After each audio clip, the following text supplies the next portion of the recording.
So this is a video on how to put in the wire separator. So first you're going to start off by sliding the two outside wires in, which is going to be the gray is the head cable, the black is the E1. Then you're going to take the wire separator with the flat end facing towards the extruder body. Then you're going to slide it in. Make sure the lip is all the way down. Then you're going to put the thermocouple wires and then the E2 in, and then you'll snap it shut.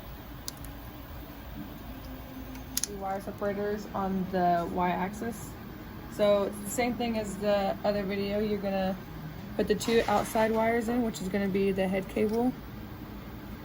And one of the motor cables is on the outside. I don't exactly know which one. The black lip part is going to go inside towards the front of the bot.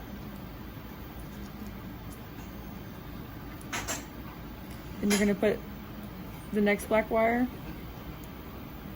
the next black wire.